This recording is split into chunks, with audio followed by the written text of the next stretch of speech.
This is Gail Kovac for Gresham Barlow School District. This is summer school, high school credit recovery, Algebra 1B, and learning target number 2.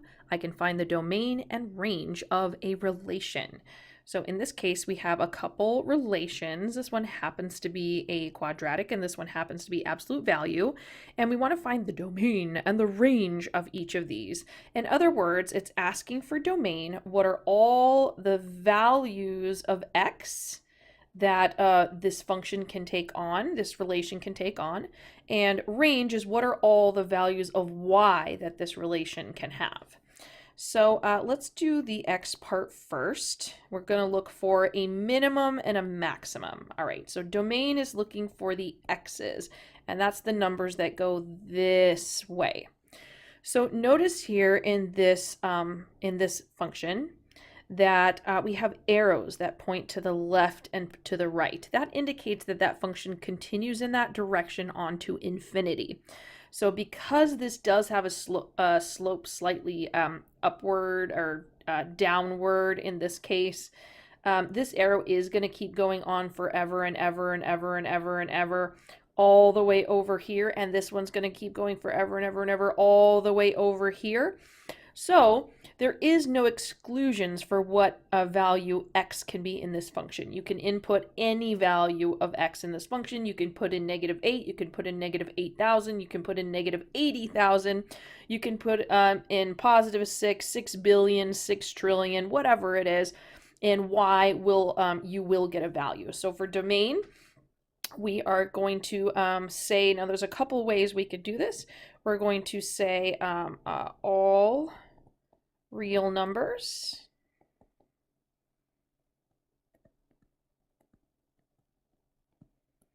There's another couple ways that you could do this. One is in interval notation, and one is in inequality. So we've seen inequalities before in Algebra 1B, so I'll talk about that before. So basically, x can be any value that goes all the way up to positive infinity and all the way to negative infinity.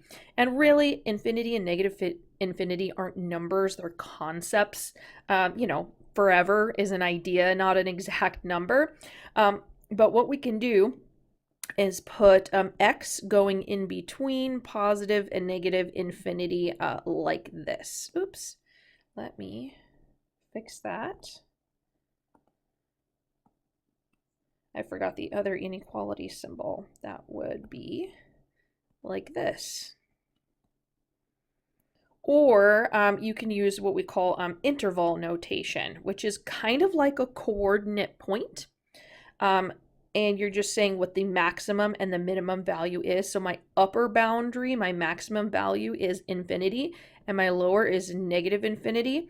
We've got this comma in between, just like we do a coordinate point. And I'm going to close those with rounded brackets. You could also close them with hard square brackets if that's an exact stopping point.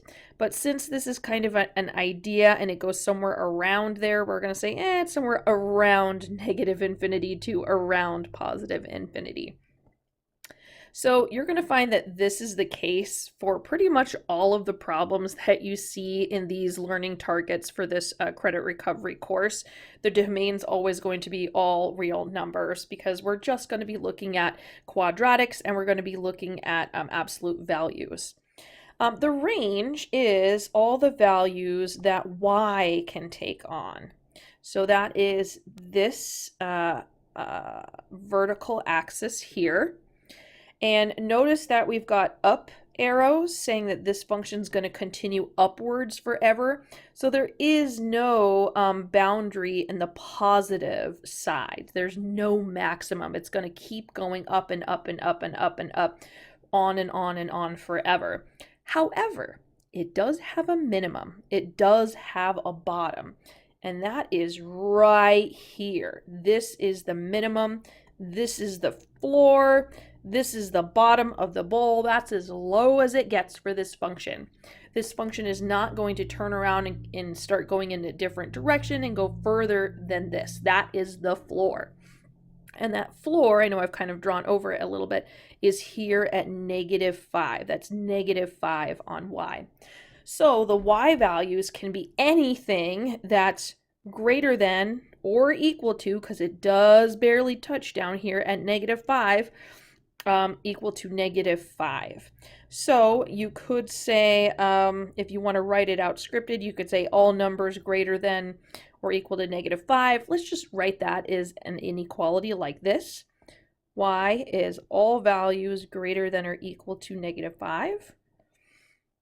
And we can also write it as interval notation like this. We want our minimum, a comma, and a maximum. Our minimum in this case is -5.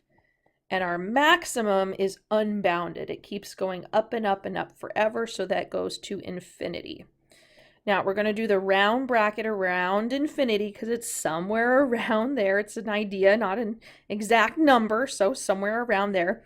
However, this -5 value here on the y-axis, that is the bottom. That is as low as it gets. It's exactly at -5.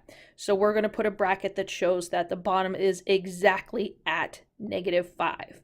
That is a square bracket to say that that is a precise value for our minimum. And let's do the same thing, and now let's try it here for this absolute value function. So let's start with the domain. Those are again all the values of x that this function will take on. That's this direction here. Notice again, it's going to go forwards and it's going to go backwards on and on forever. So you're just going to say the same thing again. You're going to say all real numbers. Just a hint, that's what you're going to say for domain for all of these problems that have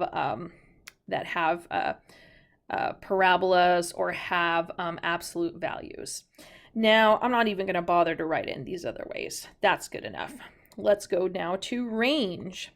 Now, again, in this case, we want to know what's the maximum value that y's will take on and what's the minimum value.